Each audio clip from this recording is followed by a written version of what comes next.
They thought she was just another quiet Marine walking into the hangar.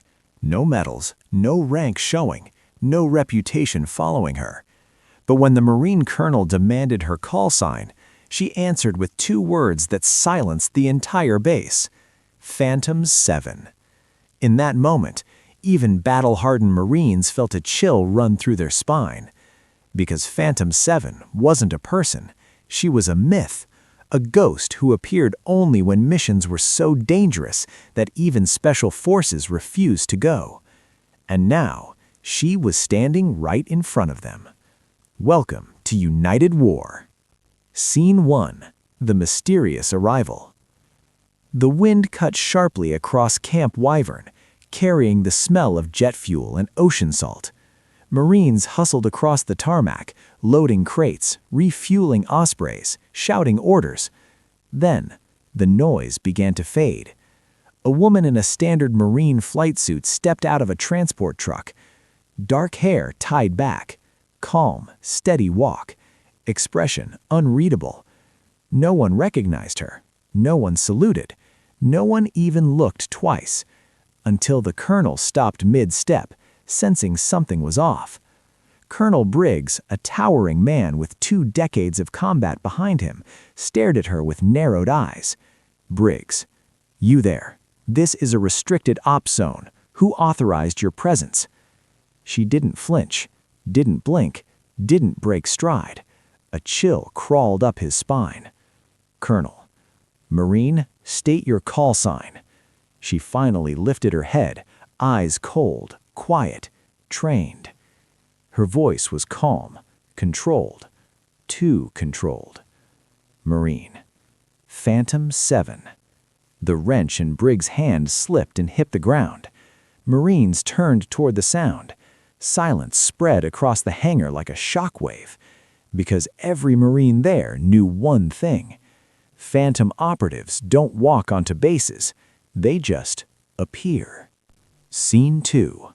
Whispers of the Ghost Unit. The sudden tension thickened the air. Young Marines exchanged nervous glances. Phantom 7? No way. That can't be her. Phantom missions are sealed for 80 years. A seasoned gunnery sergeant leaned in and whispered, "Gunnery Sergeant Hale, Phantom 7 isn't a call sign. It's a warning." Stories traveled in low voices. A soldier who could infiltrate enemy compounds without triggering a single alarm. A pilot who flew black missions so silent that radar operators believed the skies went dead. A ghost who never left footprints. She was rumored to be everything: a sniper, a pilot, a demolitions expert, a recon phantom. But no one had ever confirmed anything. Now she stood on the hangar floor, completely calm. Her presence was quieter than danger, and somehow even louder. Scene 3. The colonel approaches her. Colonel Briggs forced himself to step forward. His jaw was tight, his palms were sweating, something he hadn't experienced since his first deployment. "Briggs, Phantom 7. Your file said you wouldn't arrive until midnight." She shrugged with a faint, icy smirk. Phantom 7. "Sir, my arrival times are rarely accurate. That's the point." He didn't know what unsettled him more, the words or the calmness behind them. Briggs exhaled sharply. "Briggs, all right, you're here now. We were expecting a specialist from SOCOM, not—" Her eyes flicked up. Phantom 7. "Not a ghost?" He froze again, because she knew exactly what they whispered. Scene 4. The mission briefing. Briggs escorted her into the operations center, a dimly lit room filled with screens, satellite images, and red-marked enemy territories. A map of a dangerous region flashed on the table. Briggs cleared his throat. "Briggs, this is Operation Iron Viper. Recon teams were wiped out. A helicopter went missing. We lost contact with a platoon 48 hours ago." She studied the map without blinking. Phantom 7. "And you need someone to go in alone." Briggs hesitated. "Yes." She stepped closer to the screen. Her shadow fell over the map like a silent omen. Phantom 7. I'll need full air access, thermal satellite feeds, and blackout authority. Briggs blinked. Briggs. Blackout authority? That's only granted to... Phantom 7 tapped her ID badge.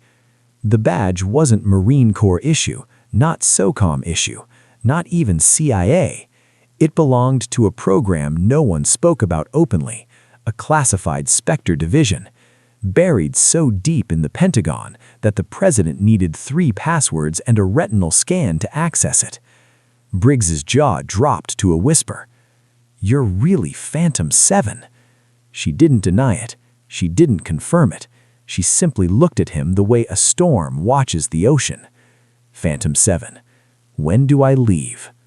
Scene 6. The truth they never knew. Briggs pulled up a final file, footage from a helmet cam belonging to the last Marine alive before the recon team went dark.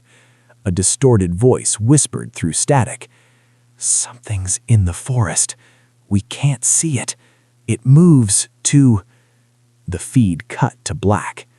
Phantom 7 stepped even closer. Her face hardened, not in fear, but recognition. Phantom 7. I know what this is. Briggs swallowed. Briggs. What do you mean you know? Phantom 7 slowly removed her gloves, revealing scars on her palms, small circular marks, precise like engineered burns. Phantom 7. Because I've faced them before, and they weren't supposed to exist anymore. Briggs's face drained with blood. Briggs. God help us. She turned away from the screen. Phantom 7. God won't reach that forest, Colonel, but I will. Scene 7. Cliffhanger ending of Part 1. Phantom 7 walked toward the exit of the operations center. The alarms on the base suddenly blared. A Marine rushed in. Marine. Sir, unidentified drones heading straight for us. Briggs's face twisted in shock. Briggs. They found her already? Phantom 7 stopped walking, her silhouette framed by red warning lights. Phantom 7. They always do. She tightened her gear, cracked her neck, and whispered. Phantom 7. Part 1's over, Colonel. Now the war begins. The room fell silent after Elena spoke those 2 words. Phantom 7. The Colonel's face tightened, his jaw locking in a way the young Marines had never seen before. To them, this new arrival still looked like a quiet, calm trainee. But inside the Colonel's mind, memories were exploding like flash grenades.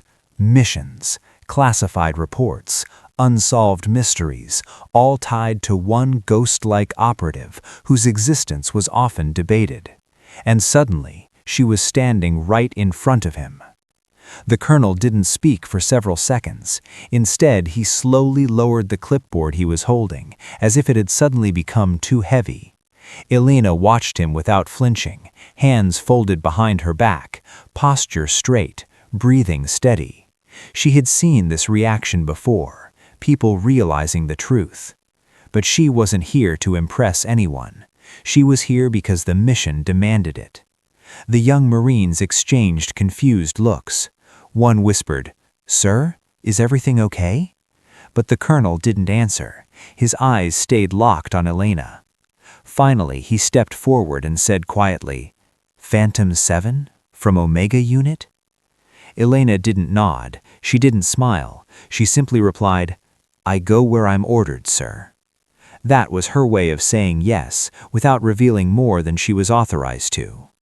For the young Marines, Omega Unit was the stuff of rumor, an elite covert operations team rumored to be deployed only when the situation was too dangerous, too delicate, or too politically explosive for standard military forces. Their names never appeared on rosters, their missions never existed on paper, and the few who spoke of them called them the shadows behind the flag. But Phantom 7? She was different.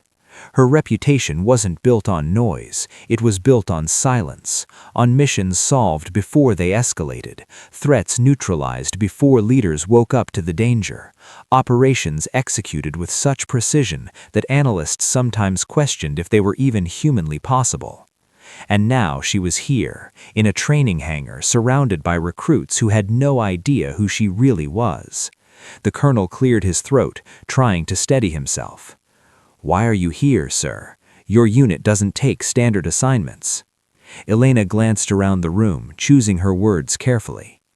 "This base is compromised, sir." The temperature in the hangar seemed to drop. Even without understanding what she meant, everyone felt the weight of the statement. The colonel dismissed the recruits with a sharp hand gesture. "All of you, out, now." The room emptied instantly, leaving only Elena, the colonel, and the echo of boots rushing away. Once the doors shut, the colonel stepped closer. "Compromised how?" Elena took a slow breath. "Intelligence intercepts point to infiltration. Someone with high-level clearance is leaking deployment routes. 2 convoys have been hit already. One was disguised as a civilian transport. Casualties unknown." The colonel's face darkened. "And HQ sent you alone?" Elena looked him directly in the eye. "I wasn't sent, sir. I volunteered." This startled him even more. Phantom 7 didn't volunteer for anything. She followed orders with deadly precision, nothing more. "What made you come?" he asked. Her answer was quiet, almost too quiet. "There's a signature in the data leak, a pattern used by someone I've crossed paths with before, someone I never managed to capture, someone who shouldn't still be alive." The colonel's blood ran cold. "You're talking about Spectre?" he whispered. Elena didn't blink. "Yes." Now everything made sense. The call sign, her sudden arrival, the secrecy, the quiet tension in her voice. Spectre wasn't just an enemy operative, he was the anti-Phantom, the only person who had ever matched her in intelligence, strategy, and unpredictability. And now their history ran deep, across battlefields no one knew about, in missions buried under layers of classified seals. And if Phantom 7 had sensed his return, this base was in far greater danger than anyone realized. The colonel rubbed his forehead, pacing slowly. "You should have come with a full strike team, if Spectre's involved." Elena cut him off. "A team would only alert him. He studies patterns, movements, command structures. He always knows when he's being hunted." The colonel stopped pacing. "And you think you can find him alone?" Her answer was immediate. "I'm not here to find him. I'm here to stop what he started, whatever it takes." Silence stretched again. The colonel finally understood that she wasn't exaggerating. She wasn't trying to sound dramatic. Phantom 7 never exaggerated, and she never failed. The colonel took a deep breath, accepting the gravity of the moment. "All right," he said. "You'll have full access to the base. Files, surveillance, personnel logs, whatever you need." Elena nodded once. "But until I complete this," he added, "no one outside this room can know who I am, not even Command, especially not Command." He understood immediately. Spectre must have someone on the inside, maybe at a level high enough to intercept secure communications. That meant Elena couldn't trust anyone, except possibly the man standing in front of him. The colonel swallowed hard. "What do you need first?" Elena stepped forward, her eyes sharp, focused, calculating. "I need every officer on this base assembled in one place." "Why?" She stared at him with a calmness that sent a chill down his spine. "Because Spectre never works alone, and I'm going to find out who's helping him." The colonel exhaled slowly. "So, this begins now?" Elena turned toward the door. "It began the moment I walked in." And with that, Phantom 7 entered the base, not as a trainee, not as a soldier following orders, but as the shadow that hunts shadows. The mission had officially started. The briefing hall wasn't used often, but today it filled with the uneasy shuffle of boots and murmurs. Officers, from junior lieutenants to seasoned commanders, took their places without knowing why they had been called so urgently. They expected a routine announcement, maybe a drill, maybe a new rotation schedule. None of them expected her. Elena, Phantom 7, entered quietly through the side door with the Marine colonel at her shoulder. She still wore the simple trainee uniform, but the tension in the room shifted the moment she crossed the threshold. It wasn't her presence, it was the colonel's posture around her. He looked alert, protective, on edge. The officers noticed, but no one dared to speak. Elena walked straight to the front, stopping at the center of the stage. Her stance was calm, hands behind her back, eyes scanning the room with the precision of someone trained to read the smallest details. The colonel stepped up first. "Before we begin," he said, "everything discussed in this room is classified at the highest level. No notes, no recordings, no external communication." The officers straightened, confused but attentive. Elena's voice followed, quiet, steady, controlled. "There has been a breach." Just 3 words, but they struck the room like a suppressed gunshot. A lieutenant frowned. "Sir, a breach of what?" Elena answered instead. "Operational routes, personnel identities, deployment patterns. Someone inside this base is transferring sensitive data to an adversarial group." Silence. Heavy. Uncomfortable. Most officers stiffened. A few exchanged worried looks. 1 or 2 looked annoyed. But one man in the back didn't react at all. No surprise, no tension, nothing. Elena saw it instantly. She kept speaking, but her eyes stayed locked on him. "We believe this leak is connected to an individual operating under the code name of Spectre." Gasps rippled across the room.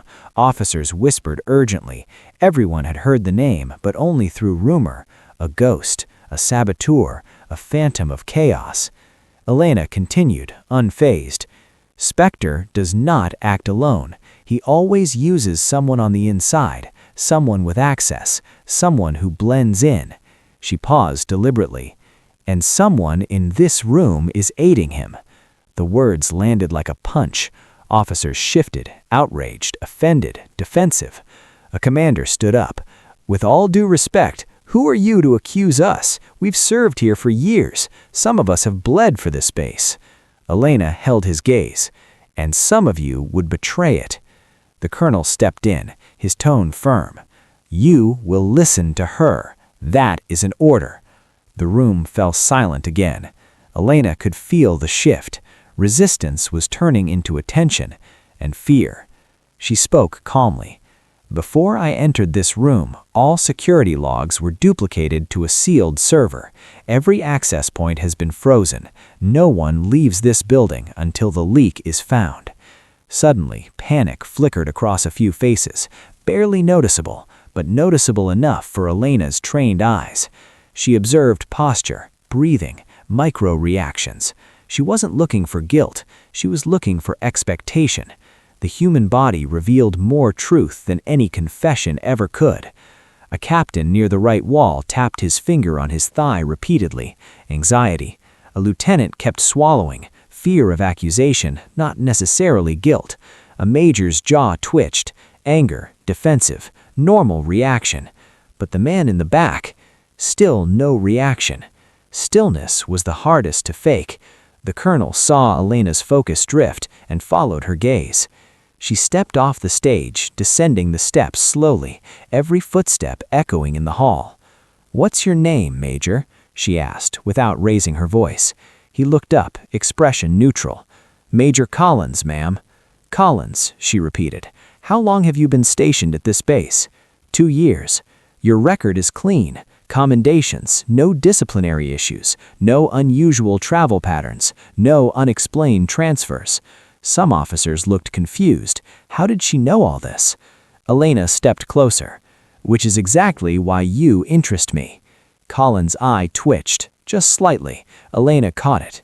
"You don't seem surprised there's a traitor," she said softly. Colin scoffed.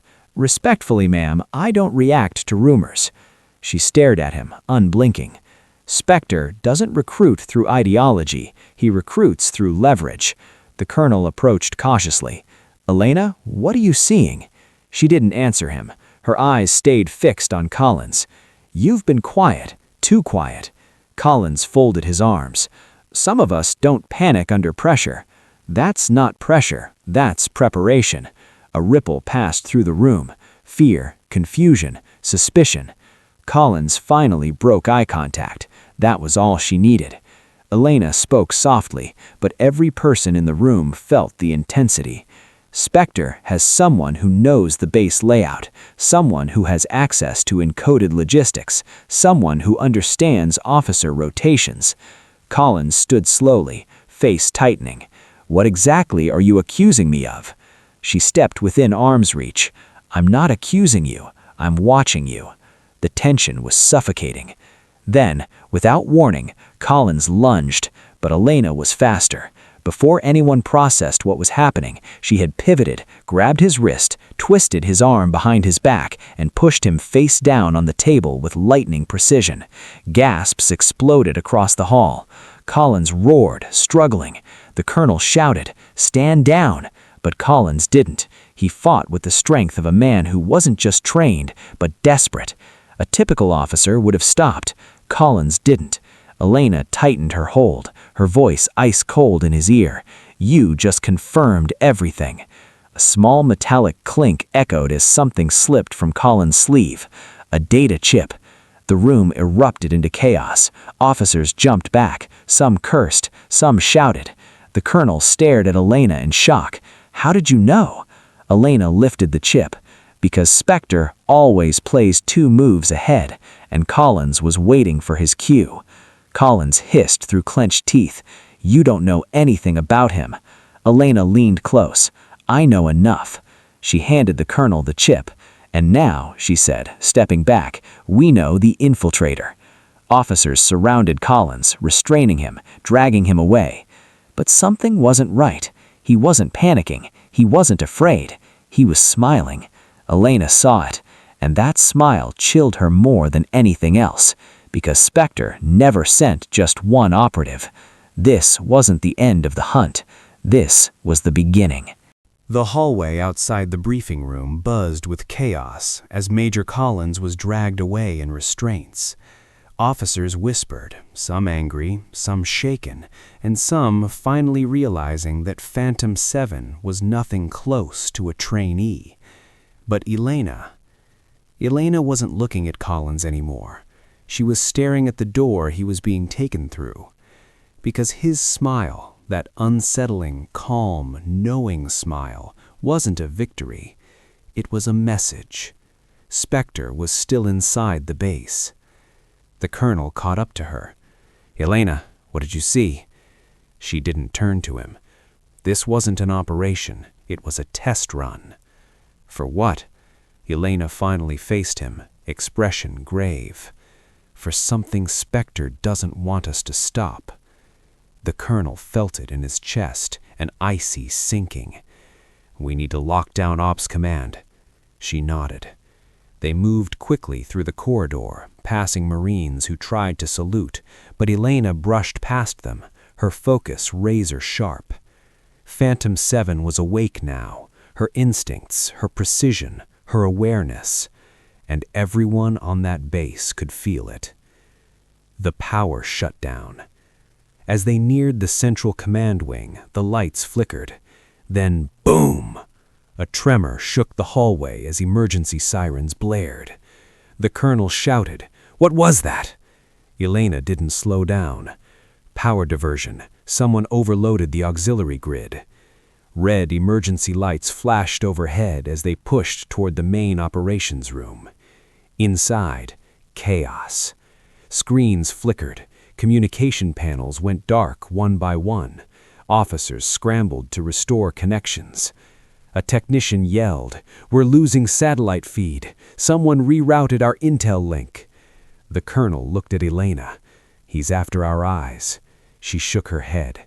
"No, he's after our blind spots." She moved toward a console, typing rapidly. "What are you doing?" the colonel asked. "In Spectre's world," she said, "darkness isn't the threat, it's the distraction." Her fingers flew across the keys. Then she froze, and for the first time, she looked genuinely alarmed.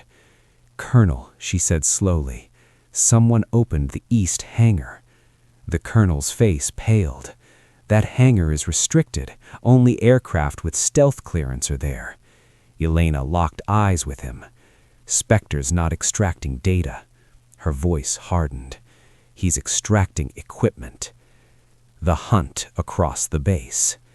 Teams were dispatched instantly. Marines swarmed the corridors, rifle ready, scanning every corner.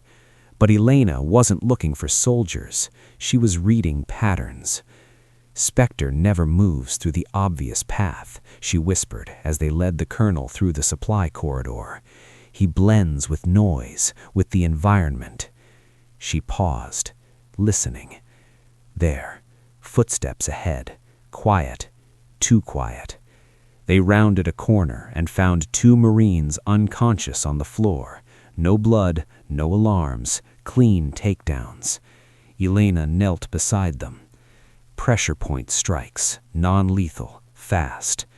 The colonel swallowed, meaning Spectre or someone trained by him was here.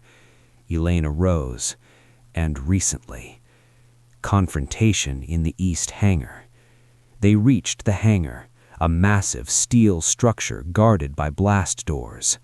The colonel punched in the security code. The doors groaned open. Inside, silent, cold, dimly lit by emergency lights. And in the center, a stealth drone, small, black, silent, prototype grade. And in its cockpit, a figure, not Spectre, a woman, fully geared, anonymous, efficient. Elena's eyes narrowed. Spectre's second operator. The woman activated the drone's engine. Elena raised her voice. "Stop! You can't fly that out!" The woman turned her head slightly, just enough to meet Elena's gaze. Then she smiled. That same smile Collins worn. The colonel shouted, "Elena, we need to block the launch doors." But Elena didn't move toward the controls. She moved toward the drone. Fast, lightning fast. Phantom versus operative. The drone powered up, its turbine whining. The woman prepared to launch. Elena sprinted. The woman reached for a control panel. Elena vaulted onto the drone wing. The woman jumped out of the cockpit and landed on the opposite side, combat knife in hand. The colonel yelled orders, but no Marine dared to interfere. This wasn't a normal fight. This was 2 ghosts meeting in the dark. The operative slashed. Elena blocked with her forearm, twisted and countered. The knife clattered across the floor. The operative dropped low, sweeping Elena's legs. Elena leapt over the sweep, kicked the operative into the drone's fuselage, and pinned her arm. The woman hissed. "Spectre sends his regards." Elena pressed harder. "Tell Spectre," she said calmly, "that Phantom is still hunting him." She disarmed the operative and secured her with a restraining cable. The woman smirked through heavy breaths. "You didn't stop him." Elena froze. "But he knew you'd try." The real target. Suddenly, an alarm on the drone lit up. A timer. 30 seconds. The colonel shouted, "It's rigged! Everybody out!" Marines scrambled for the exits. Elena grabbed the operative by the collar. "What did he plant? Tell me!" The woman smiled. The drone wasn't the target. Elena's heart stopped. She looked at the colonel. He understood instantly. The base was the target. The timer hit 18 seconds. Elena sprinted to the console. Her fingers flew across the screen. "Come on, come on." The colonel hovered behind her. "Elena, 10 seconds." She overrode the drone's onboard system. 5 seconds. She rerouted the charge signal. 3. She slammed the final command. "Now." Boom. A muffled explosion rippled in the far distance. Outside the hangar, the colonel's headset picked up frantic chatter. Control tower reports detonation in the old maintenance wing. No casualties. Elena exhaled slowly. It worked. She had redirected the drone's explosive circuit to the empty building. For the first time all day, the colonel actually smiled. Phantom 7, you just saved this entire base. Elena straightened, her breathing steady again. Not yet, she said quietly. Spectre is still out there, and he's moving faster now. The colonel nodded. Then we move faster. He paused, then added, and Elena, you don't have to hide anymore. The base knows who you are now. Elena stared at the captured operative, then at the distant smoke, then at the Marines gathering in awe. I was never hiding. I was hunting. She stepped forward, her voice firm and controlled, the voice of a legend. And now, the hunt continues.